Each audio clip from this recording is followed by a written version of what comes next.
আসসালামু আলাইকুম।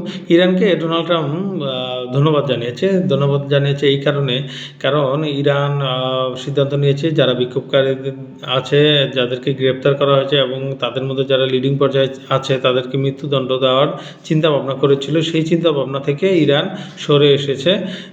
তারা আপাতত গ্রেপ্তারকৃত বিক্ষোভকারীদের মৃত্যুদণ্ড কার্যকর করছে না।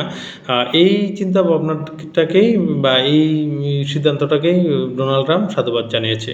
তো আসলে আমরা জানি বা আমরা সবাই জানি, মানে বলা যায় যে ইরান পর্যন্ত বলছে যে এই বিক্ষোভের পিছনে ইসরায়েল এবং যুক্তরাষ্ট্রের সরাসরি আছে, সমর্থন আছে, তারপর সরাসরি তাদের প্রভাব আছে।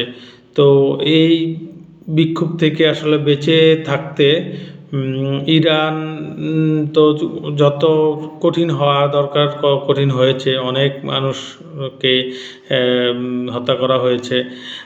তো বিক্ষোভকারীদেরকেও চেষ্টা করছিল ইরান যে তাদেরকে বিভিন্নভাবে মৃত্যুদণ্ড দেওয়া হবে। তো সেই জন্যে আমেরিকা বিভিন্নভাবে চাপ দিচ্ছিল যাতে তাদেরকে না দেওয়া হোক, বিক্ষোভকারী লিডিং পর্যায়ে যারা আছে তারা বেঁচে থাকুক, কারণ তারাই বিক্ষোভটা চালিয়ে যাবে সেই জন্যে। তো এটাই হচ্ছে লাস্ট পরিস্থিতি ইরানের নিউজ। তো আরও নিউজ জানতে আমাদের চ্যানেলটি সাবস্ক্রাইব করে রাখতে পারেন। আসসালামু আলাইকুম।